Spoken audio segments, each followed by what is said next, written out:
तब प्रतिध्वनि अवश्य ही उठती है। पर्वत किसी की आज्ञा की प्रतीक्षा नहीं करता।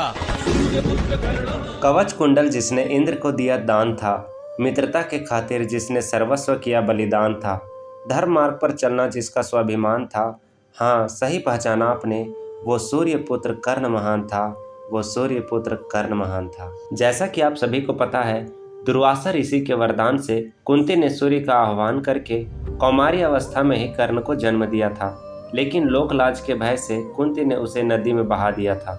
बाद में गंगा किनारे हस्तिनापुर के सारथी अधिरथ को कर्ण मिला और वह उस बालक को अपने घर ले गया। कर्ण को अधिरथ की पत्नी राधा ने पाला, इसलिए कर्ण को राधाए भी कहते हैं। आज की इस वीडियो में मैं आपको बताऊंगा कर्ण से जुड़ी कुछ ऐसी बातें जो शायद आपको पता नहीं होंगी और जो बेहद ही रोचक हैं। एक बार माता कुंती कर्ण के पास गई और उससे पांडवों की ओर से लड़ने का आग्रह करने लगी। कर्ण को मालूम था कि कुंती मेरी माँ है। कुंती के लाख समझाने पर भी कर्ण नहीं माने और कहा कि जिनके साथ मैंने अब तक का अपना सारा जीवन बिताया, उसके साथ मैं विश्वासघात नहीं कर सकता। तब कुंती ने कहा कि क्या तुम अपने भाइयों को मारोगे? इस पर कर्ण ने बड़ी ही दुविधा की स्थिति में वचन दिया, माते तुम जानती हो कि कर्ण के यहाँ याचक बनकर आया कोई भी खाली हाथ नहीं जाता, इसलिए मैं तुम्हें वचन देता हूँ कि अर्जुन को छोड़कर मैं अपने अन्य भाइयों पर शस्त्र नहीं उठाऊंगा। कर्ण ने इस अमोघ अस्त्र को अर्जुन के लिए रखा था, लेकिन दुर्योधन के कहने पर कर्ण ने इसका प्रयोग भीम के पुत्र घटोत्कच पर कर दिया। यह ऐसा अस्त्र था जिसका वार कभी खाली नहीं जा सकता था, लेकिन वरदान के अनुसार इसका प्रयोग एक ही बार किया जा सकता था। एक दिन जंगल में परशुराम जी कर्ण की गोद में सिर रखकर गहरी नींद में सो रहे थे। तभी कहीं से कीड़ा आया और उसने कर्ण की जांघ पर डंक मारा।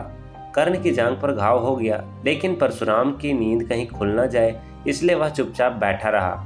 घाव से खून बहने लगा। बहते खून ने जब परशुराम को छुआ तो उनकी नींद खुल गई।